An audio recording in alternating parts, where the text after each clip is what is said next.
Dorcas. Dinalaw ko lang yung puntad ni Rebecca. Kamusta ka na? Okay lang. Papaalam lang ako. I'm preparing to leave eh. Talaga? Saan ka pupunta? Singapore. It's a business trip actually. Pero baka magtagal rin ako dun. Ganon? Sayang naman, no?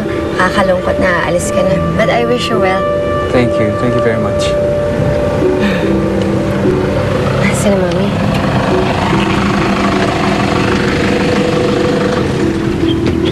Hoy, Dorcas. Akala ko ba nagpunta ka dito dahil bibisitahin mo ang kapatid mo? Yung pala, makikipagkita ka lang dyan sa lalaki na yan. Hindi po, Mami. Nagkita lang po kami dito ni Mark. Oh, ang sabihin mo, gusto mo ang lalaking yan. Kaya nga, gusto mo mamatay si Rebecca para mapunta siya sa'yo eh. Mami, hindi po totoo yan. Sinungaling. Yavida, yan bibig mo. Oy, bakit? Kung ano-ano binibintang mo kay Dorcas. Totoo naman ang sinasabi ko ah. Mrs. Rivas, nakita lang kami ni Dorcas dito. Hindi namin pinag-usapan. Tsaka wala siyang gusto sa akin. Alam mo, isa ka pa eh. Nung nabubuhay si Rebecca, wala ka nang idinulot sa buhay niya kung hindi sama ng loob. Kayong dalawang may kasalanan. Kayong dalawang pumatay kay Rebecca. Tayo na, tayo na, tayo Ay, na. bakit ba? Halika na. Bakit mo ko pinipigilan? Halika Talaga na. naman silang pumatay. Walang ya kayo. Kayo may kasalanan. Tama na, tama na.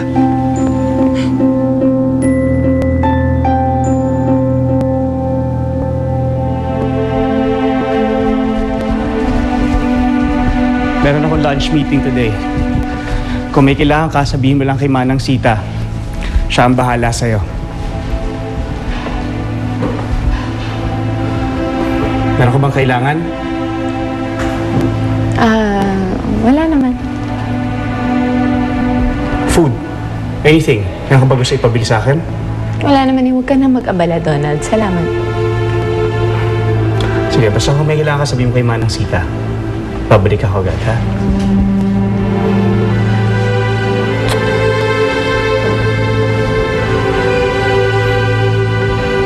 Bye.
May kailangan ka?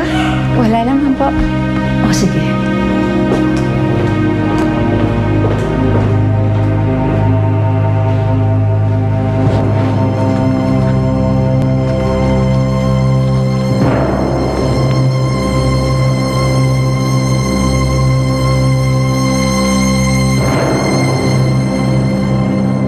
Hey, nako. Alam mo, mauubos na yan yung luha mo. Pero hindi maawa sa'yo yung mami mo. Tigilan mo na nga yan kakangawa mo. Sakit kasi na sinabi sa akin ni Mami eh. Nandun pa naman si Mark. Napahiya tuloy ako. At itotohanin mo na Anong ibig mo sabihin? na gusto mo si Mark. Total naman, she's accusing you of that, di ba? Besides, patay na si Rebecca. Kisa naman mapunta si Mark sa iba. Di sa'yo na lang. Eh, di naging totoo yung bintang sa akin ni Mami. My God, who cares? Wala siyang magagawa. Alam mo kung ako sa'yo, aaklitin ko yan si Mark. Oh, don't tell me aayawan mo siya. You're such a big liar if you tell me na hindi mo siya type. Mahimik ka na nga dyan, Steph. Punta lang ako ng Singapore eh. Dorcas, it's only Singapore. It's 3 hours and 15 minutes away by flight. Alam mo, kung ako sa'yo, susundan ko siya doon.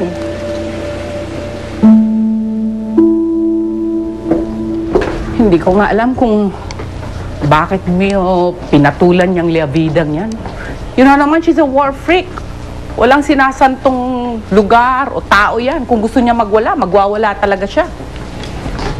Ang hindi ko lang maintindihan kung bakit niya pinagbibintangan si Dorcas na may gusto sa akin. Why not? Alam mo naman, she's crazy. She's deranged. What do you expect? I don't know kung paano nanalong beauty queen yan. Madam, everything is all set, so hatid namin kayo sa airport. Okay, let's go. I'm ready.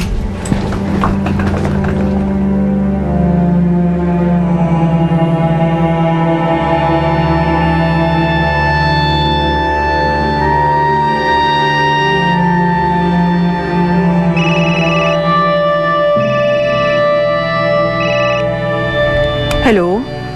Hello? Magandang umaga po. Pwede ho bang makausap si Mark? Sino po sila, ma'am? Kaibigan niya. Pakisabi kaibigan niya. Ay, nako. Sandali lang ho. Hahabulin ko po si sir. Nakaalis na po kasi sila. Papunta po sila ng mami niya sa airport. Sandali lang ho. Sana maabutan ko si Mark. Mark, please. Huwag ka muna umalis. Please, please, please.